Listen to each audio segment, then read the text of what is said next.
Hi guys, and welcome back to my channel. This is another fish recipe. In this recipe I'm going to be making fresh fish and olive recipe. So here is my olive, some flour, garlic, parsley, black pepper, olive oil and salt.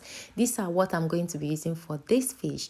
So I already cleaned the fish, as you can see. So I love to give the fish, two cuts to make sure that every ingredient I'm adding is going to penetrate inside the fish.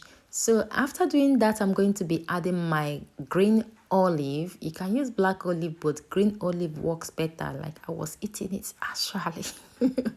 Okay, after adding the olive, I'm counting the olive because I was eating it as well. After adding the olive, I'm going to add the parsley. After the parsley, I'm going to add the garlic.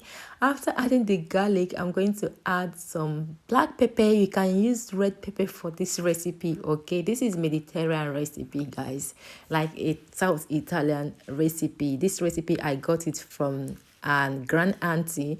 So now I'm adding black pepper. After black pepper, I'm going to sprinkle some salt. Just be gentle with the salt because the fish is salty already. Okay, so after this salt, I'm going to be adding extra virgin of olive oil. Add enough, but not like shower the fish with oil. Okay, so after that, the last ingredient is the flour. This is all purpose of flour, so just add about a tablespoon on it and season the other side of the fish as well. So right now I'm going to allow them to cook for 40 minutes, and this is after 20 minutes I'm turning them over to make sure that both sides of the fish are well cooked. So after flipping them over, I'm going to pump them back in the oven at 180 degree again and allow them to stay for 20 minutes. So this is after 20 minutes, our fish is ready. My God, guys, this is simple, but it's one of my favorite fish now.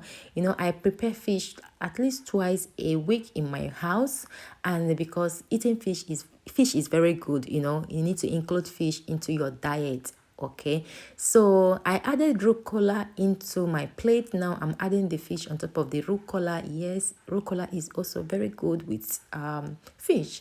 So every sauce in that casserole, make sure you scrape every sauce down, put them on top of the fish and enjoy everything together. If you haven't prepared fish before with olive with fish before, you need to give this recipe a try.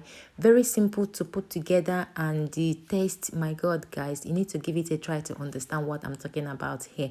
So this is the end result, guys. It takes less time to do, no stress at all, and it will come out so delicious. Thank you guys for watching, and I will see you in my next video. Please like, share and subscribe. Bye.